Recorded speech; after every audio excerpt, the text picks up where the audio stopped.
ખરેખર તમે આ સભાના લાયક જ નથી. હકીકત છે.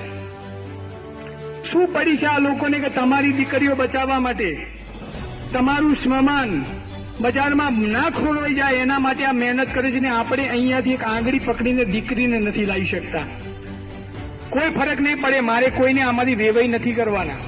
એ ના ફરક પડે તો મને કોઈ વાંધો નથી, પણ કડવો જ છું ને હકીકત છે. અને આનો જ લાભ આ વિધર્મીઓ ગણીએ કે અસામાજિક તત્વો ગણીએ કે લુખોએ ઉઠાવે છે. મારી નજર સામે દીકરીઓ અહીંયાથી એક્ટિવા લઈને જાય છે.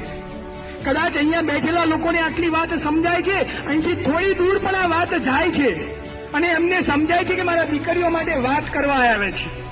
મારે દીકરો છે, દીકરી નથી, પણ મેં આનું મથાળું આપ્યું છે કે દરેક દીકરી મારી દીકરી સમજી અને આ અભિયાનમાં જોડાયો છું.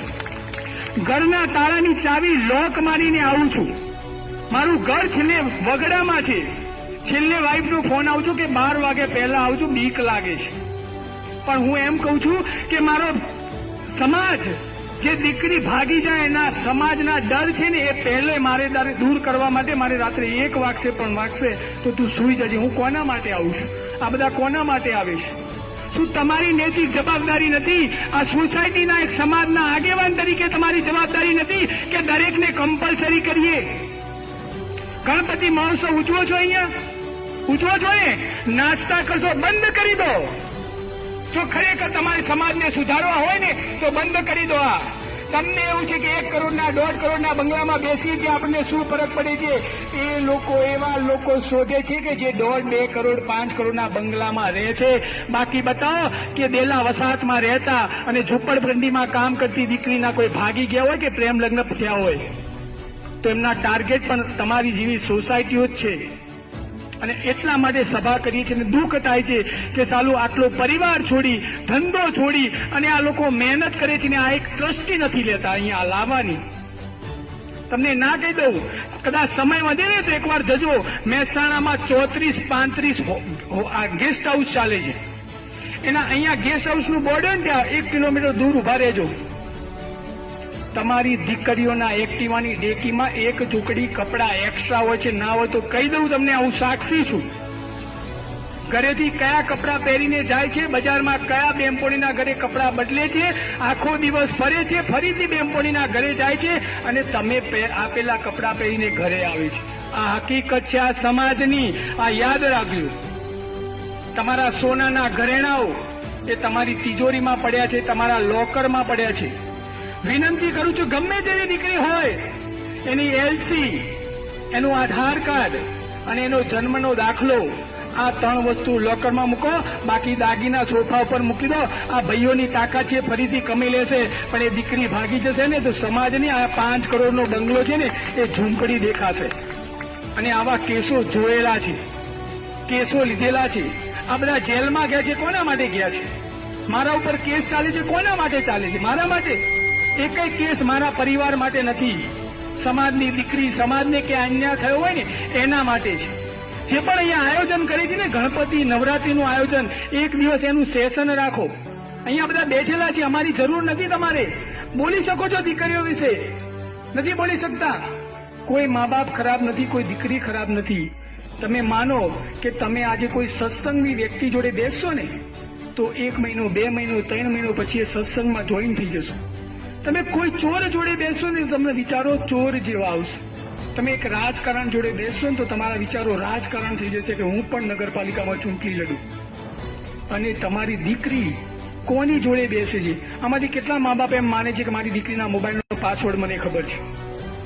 હાથ અધર કરો. જઈને ઘરે જઈને મોબાઈલ પહેલા તોડી નાખો કાં તો પાસવર્ડ લો.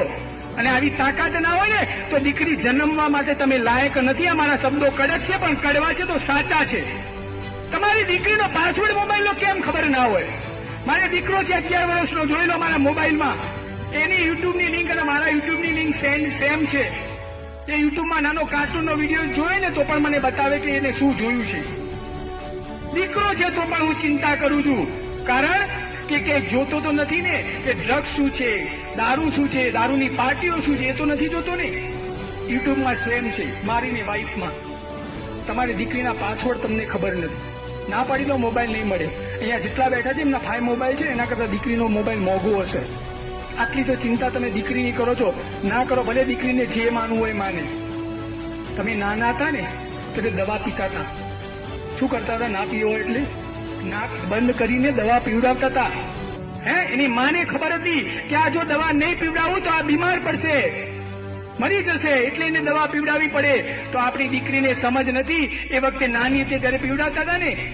પણ અત્યારે ભલે ગમે તેવી મોટી થઈ ગઈ હોય, 80 વર્ષના ડોસી થઈ જાય ને તો પણ એના મા માટે દીકરી જ હોય. અને આપણી દીકરી અત્યારે વાયરામાં જે ખબર નથી પડતી મારી જવાબદારી શું, તો પણ તમને તો ખબર છે ને મારી જવાબદારી શું.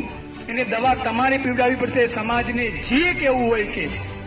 બાકી આ જ રીતે અમે સભાઓ કરીશું અને આ જ રીતે લોકો સાથ અને સહકાર આપશે ને તો એકવાર આ લોકોનું પણ મોરલ તૂટી જશે. સાચી વાત કે ખોટી વાત? અને આ બધા ગાંડા છે. આમાંથી કેટલા લોકો માને કે મને ભગવાને બધું આપ્યું છે, બધું, જમીન, દીકરી, છોકરો સારો, સંસ્કારી, વહુ, એના છોકરા, કેટલા બધાને ક્યાંક ના ક્યાંક નથી આપ્યું ને. હા, પણ હું એક વાત કહું, જે મને નહીં આપ્યું એવું કોઈને ના આપ્યું એવું કહેજો. બુદ્ધિ કોને ઓછી આપી છે આટલામાંથી? બધાને આપી છે. કોઈ ગાંડું છે આમાં? આ બધા બેઠેલા, આ બુદ્ધિ વગરના બધા બેઠા છે, ગાંડા બેઠા છે. એટલા માટે તો તમારી દીકરીઓ બચાવવા આવે છે. બધી બાકી ડાયા લોકો તો બંગલામાં એસીમાં જઈને ટીવી જોવે છે. આ બધાને ભગવાને બુદ્ધિ હોતી આપી છે અને ગાંડા છે ને એટલે સમાજ માટે દોડે છે. બાકી ડાયા લોકો દોડતા નથી. તમને પણ મેસેજ વાંચ્યા પછી ક્યાંક ચિંતા થઈ ને એટલે તમે આવ્યા છો, એટલે તમે ગાંડા જ છો. બાકી ડાયા લોકો આવતા નથી.